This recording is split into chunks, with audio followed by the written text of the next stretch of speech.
Hi! Today we are going to be making a rosette cake. We're going to give a good solid base here with a 10-inch cake drum. We're going to use a loop of tape to affix our cake board.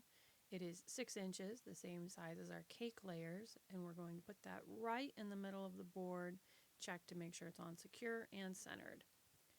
Then we're going to use a little bit of our buttercream to affix the cake to the cake board, help it to stick in place.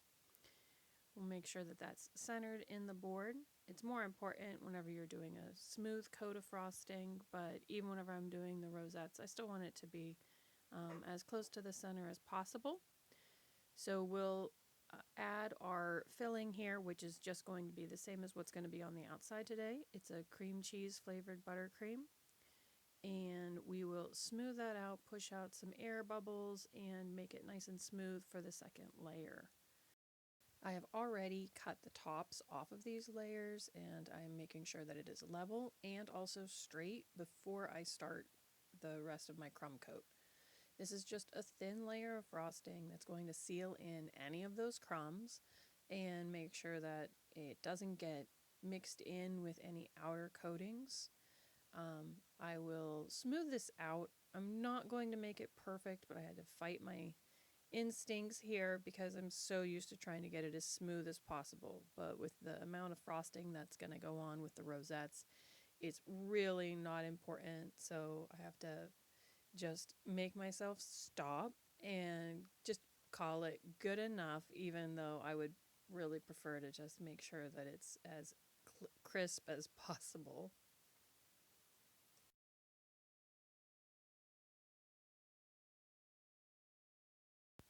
I moved my camera. I was trying to get a better view for you because I'm right-handed and I just really wanted you to be able to see what I'm doing and also to try to focus on the cake a little bit better. So I'm starting out here making these rosettes and going slowly. Um, you want to make sure that it actually affixes to the frosting that's already on there so that they don't just slide off, especially if it warms up a little bit. I did not refrigerate this cake. I just let it sit out at room temperature for a few minutes to crust while I did a couple of other things. And now I'm making these rosettes, but as I'm going, I can tell I'm not liking the way that these are becoming larger as I go, which you can really see now that we've gotten around to the other side. And I'm just not getting them built up enough in the middle to have the nice rosette shape. But one of the other things that you might notice is that there are these little gaps at the bottom, and I can actually see the white cake board and frosting in a few different spots here. So I'm going to scrape this, get rid of the frosting, mix it back up, and start all over again. This is pretty common whenever I'm making the rosette cakes. As I scrape these, I'm going to be really careful not to dig into that white crumb coat. I want to try to make sure that I don't pull any crumbs out into this so that they don't get into the rosettes, but I will use the rest of this pink frosting to smooth it in. And then I'm going to have to refill my piping bag, of course. And so I just wanted to show you a little bit here how that works. It gets a little bit messy, so I'll stop and wash my hands before I go forward. But there it is, all filled up. And then I'm going to wipe off the cake board here with a paper towel and try to just get the rest of that pink off of there and all of the little sugar smears. So now here I'm going to start again, and you really want to build up the middle before going around. Try to keep them just stuck onto the cake as much as possible and keep them the same size. I'm going to push up here, and usually I'm working right in front of me, so it is a little bit awkward for me here because I'm working to the side so that you can see what I'm doing a little bit better, and even then you still don't have a perfect view, but it was the best I could come up with the equipment that I have. So I'm keeping these a little bit smaller, so I did not keep growing like I did last time. And this is going to be an ombre cake, so this first row is going to be the darkest pink, and then I will add in white to the pink that is left. Get that mid-tone pink. So I'm going to go in between my first and last rosettes of the first row to start my second row. And I'm going to do these offset all the way around to try to fill in those little gaps and make sure that it's fully covered. And I'm being more careful to drag my tails up so that with my last row there won't be as much to cover here. I scrape off any of those danglies and tighten my piping bag before I get started again. I want to make sure that those dangly pieces don't actually drip onto the bottom row of rosettes.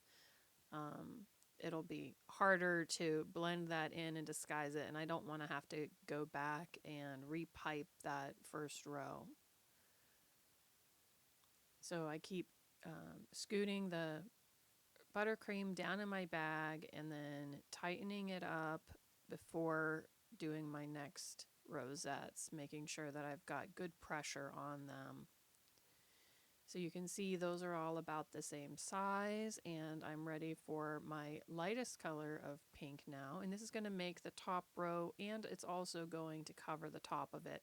So I'll have to stop and refill my piping bag partway through. As you can see, this top row has slightly smaller rosettes, but I also have them extending up over the edge of the cake.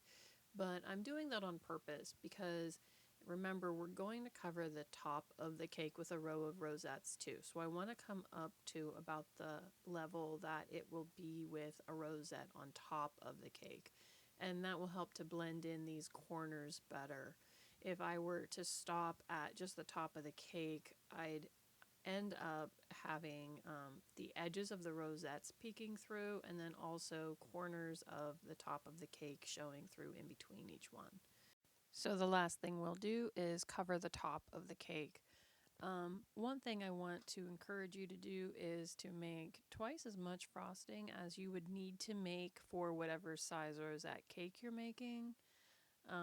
I find that to be the safest thing. It's a lot harder to stop in the middle and make a new batch of buttercream and then also have to try to get the colors to match. So I just prefer to go ahead and have extra, and then if I need to, I can just freeze it. So we'll go around the perimeter of the cake here with a row of rosettes, and then I will add another row in the middle. And as you can see now, you can just see the edges of the rosettes filling in those gaps between the top row from the side. And it's a seamless transition onto the top instead of having the top ones actually like sitting on top of the edges. And then just check very carefully for where the center of your cake is before adding that top rosette, and make sure that you really do have it centered and cover up the last of the tails. And now let's just give this a final spin and then take a peek at the pictures that I got to use for my social media of this cake. You can see the colors really shine through differently in the natural lighting here.